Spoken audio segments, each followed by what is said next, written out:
सुप्रभातम् श्रीकण्ठवीर्यजनिताद्भुतदेवमौळे ओङ्काररूपमहितोन्नतरूपशीला षड्वीजवर्णललितामलदिव्यकीर्ते श्रीरामदूत हनुमान् तव सुप्रभातम्।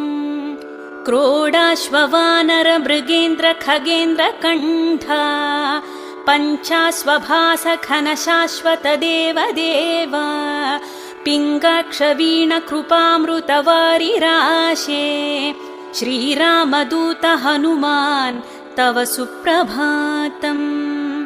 रक्तपिशाच भयभूतमहार्तिनाशा विद्यायुरैश्वर्यबलारिशयप्रदाता प्रत्यक्षदेव नरकामितपारिजाता